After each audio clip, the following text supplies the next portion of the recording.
శ్రీమతి నమః. పీర్ల పండగ అని చేసుకుంటున్నారు కదా. అసలు పీర్ల పండగ అంటే ఏంటి తెలుసుకుందాం. ఈ పరాయి మతస్థులు ఉన్నారు కదా, వాళ్ళల్లో వాళ్ళు కొట్టుకున్నప్పుడు వాళ్ళ ప్రాణాలు పోతే సంతాప దినాలుగా వాళ్ళు పాటిస్తారనమాట. అంటే పరాయి మతస్థులు ఎవరైతే సంతాప దినాలుగా చూసుకుంటున్నారో వాటిని మనం చాలా అద్భుతమైన రోజులుగా జరుపుకుంటున్నాము అన్నమాట. అలాగే దర్గా అంటే ఏంటో తెలుసా? హిందువుల ప్రాణాలు, ఎక్కువ మంది హిందువుల ప్రాణాలు ఎవరైతే తీసేస్తారో అతని ప్రాణాలు పోతే అతన్ని ఒక చోట కప్పెడితే అది దర్గా అన్నమాట. అంటే మనం దర్గాకి వెళ్తున్నాము అంటే అర్థం ఏంటి? హిందువుల ప్రాణాలు తీసేసిన వాడిని మొక్కడానికి వెళ్తున్నాము, వాళ్ళకి పూజలు చేయడానికి వెళ్తున్నాము. పీర్ల పండగ అంటే పరాయి మతస్థుల సంతాప దినాల్ని మనం పండగలా జరుపుకుంటున్నాం. ఈ రెండు బుర్రలో పెట్టుకుంటే ఇంక ఎప్పుడు ఈ దర్గాకి గాని ఆ పీర్ల పండగ జరుపుకోవటం గాని మనం చెయ్యం. కానీ వాళ్ళు మనల్ని ఎంత బాధ పెట్టినా గాని వాళ్ళ పండుగలు మనం జరుపుకుంటాం. ముఖ్యంగా మనలో ఒక అంధవిశ్వాసం ఉంది. అదేంటంటే ఈ సూఫీ మతస్థులు ఎవరైతే ఉన్నారో వాళ్ళు మనకేదో లాభం చేకూర్చేశారు, వాళ్ళలో ఎక్కువ మహిమలు ఉన్నాయి అని చెప్పి మన వాళ్ళు నమ్ముతారు, నమ్మేలా వాళ్ళు చేశారు. మొదటి తరంలో ఉన్న వాళ్ళు మంచిగానే ఉన్నారు, కానీ రాను కన్వర్ట్ అయిపోయారు ఇస్లాంలోకి. వాళ్ళ ప్రభావం ఈ సూఫీల మీద బాగా ఎక్కువగా పడి అసలైన ఇస్లాం వాళ్ళు ప్రవర్తించే దానికంటే కూడా దారుణంగా హిందువులని బాధ పెట్టారు. అలా బాధ పెట్టారు అనడానికి ఉదాహరణ ఎవరో తెలుసా? మొయినుద్దీన్ చిష్తి. ఈ భారతదేశంలో ఎన్నో ఘోరాలు జరగడానికి కారణమైన వాడు అతను. గోవధ చేశారు, మన దేవాలయాల్ని ధ్వంసం చేశారు, మన ఆచార సంప్రదాయాలని భ్రష్టు పట్టించేశారు, మన ఆడపిల్లల్ని ఎత్తుకుని వెళ్ళిపోయి పెళ్లిళ్ళు చేసుకున్నారు, హిందువులని మతం మార్చేశారు. ఇవన్నీ చేయడానికి హస్తం అతంది కూడా ఉంది. అయినా సరే మన వాళ్ళు తెలుసుకోరు. ఆ వికీపీడియాలో ఏదో చదువుతాం, చదివేసి చాలా గొప్ప వాళ్ళు అనుకుని వాళ్ళ దర్గాలకి వెళ్తాం, ఆ పీర్లను కూడా ఎత్తుతాం. ఇప్పుడు కూడా మీకు దర్గాలకి వెళ్ళాలి అని అనుకుంటే అది మీ ఇష్టం. ఎందుకంటే ఎవరు ఎవరిని బాగుపరచలేరు అంటారు చూసారా, అది నిజంగా సత్యం. మన దేవాలయాల్లో పరాయి మతస్థుల దర్గాలు ఎందుకున్నాయని ఒక్కరోజు కూడా మనం ఆలోచించాం. మనకి ఏదైనా మంచి జరిగి మనకేవో మహిమలు జరిగిపోతే చాలు, అసలు మన దేవాలయంలో ఎందుకు ఆ దర్గా ఉండాలి, ఉండవలసి వచ్చింది అని ఆలోచించకపోగా దానికి వెళ్ళి మొక్కి వస్తాం.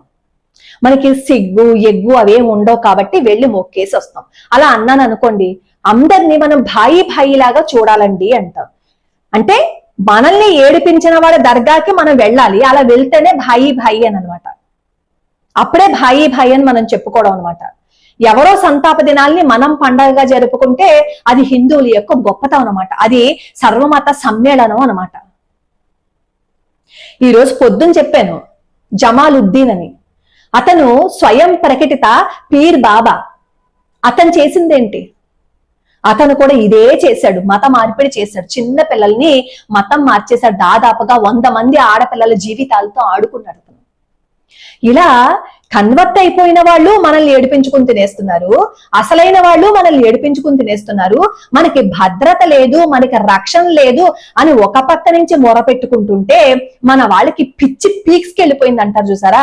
ఆ పిచ్చి ఎంత వరకు వెళ్ళిపోయిందంటే ఈ దర్గాలకి పరాయి మతస్థులకి పరిమితమైన ఈ పేర్లని మన దేవాలయాల్లో కూడా తీసుకొచ్చి పెట్టేశారు. వేణుగోపాల స్వామి వారి ఆలయంలో మంటపంలో పీర్లు ఎత్తుతుంటే ఆ వేణుగోపాల స్వామి వారి ఆలయంలో వాళ్ళు గెంటేశారు. అది పోయింది అనుకోండి, పక్కన గొడవైంది, అక్కడ పీర్లు ఎత్తలేదు. ఉరుకుంద నరసింహస్వామి వారి ఆలయంలో ఎత్తారంట పీర్లు. అలాగే ఆంజనేయ స్వామి వారి ఆలయంలో ఎత్తారట పీర్లు.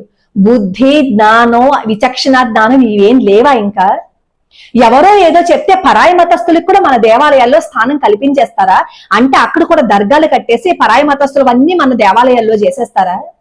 ఎందుకు ఆలోచించట్లేదు? ఈ రోజు పీర్లు ఎత్తుతున్నారు, రేపు పొద్దున అక్కడ ఆంజనేయ స్వామి వారి ఆలయం మాయమైపోదా? అక్కడ ఉరుకుంద నరసింహస్వామి వారి ఆలయం మాయమైపోదా? మన మీద జరుగుతున్న కుట్రాన్ని ఎందుకు ఆలోచించట్లేదు?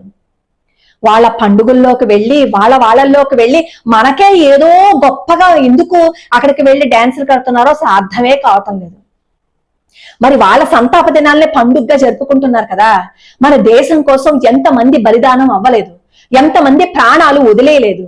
ఒక శివాజీ మహారాజు పట్టాభిషేకాన్ని గాని, శివాజీ మహారాజు చనిపోయిన రోజును గాని, శివాజీ మహారాజు పుట్టిన రోజును గాని మనం ఇంత అద్భుతంగా జరుపుకుంటామా?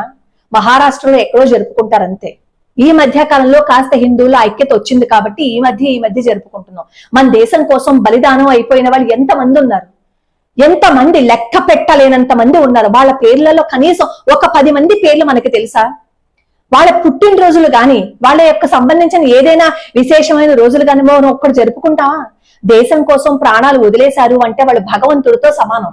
మన ప్రాణాలందరివి కాపాడారు అంటే వాళ్ళు నిజంగా భగవంతుడితో సమానం. అలాంటి వాళ్ళందరినీ వదిలిపెట్టేసి ఎవరో సంతాప దినాల్లో మనం వెళ్లి పీర్లు సంపర్పించుకుని అక్కడ రొట్టెలు తినొస్తుందా చూసారా?